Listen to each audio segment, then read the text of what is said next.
What's going on? I'm Steve. Hope you're doing fantastic. We're going to try to do the Kinks, You Really Got Me, in under 3 minutes.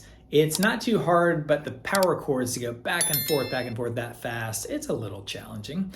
Let's give it a shot. There's no capo on this one, and you begin with an F chord or an F power chord right there up to a G power chord. Now you could go like this if you want to really just make it simple, one note at a time. You got your first finger on the first fret of the E string up to the third fret.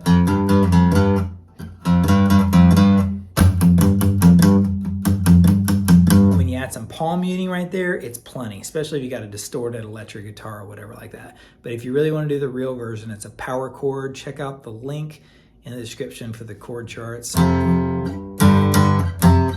The key with that one is you got to go lightning fast like that. Super challenging, but it's a lot of fun. Then it goes up to A. It really does that at the whole beginning part. You know, girl, you really got me now. You got me so I don't know what I'm doing. So it does the F to G right there.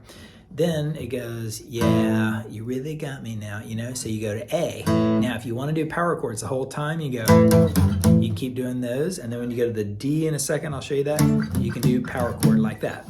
But one way to like take a little break from your hand, you know, is to, when you go to the A, oh yeah, you just do an A like this with one finger, lay it down flat. Don't hit that note, just hit the low notes and put this finger on that third fret of the E string. So check this out. So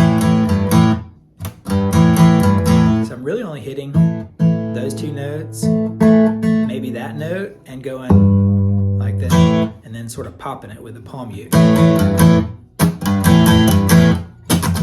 Do those little clicks like Eddie Van Halen did. And then when it goes, oh yeah, you really got me now, you can do a bar chord here, like that. Or, again, a way to make it easier is the D chord. I'm a little out of tune, but let me just tune it up.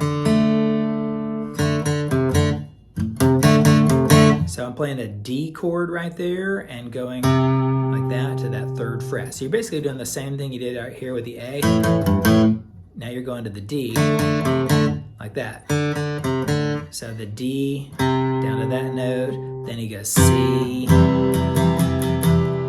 and back down to the G to the F like that. So there's really only 3 notes right there, 3 chords right there throughout the whole song.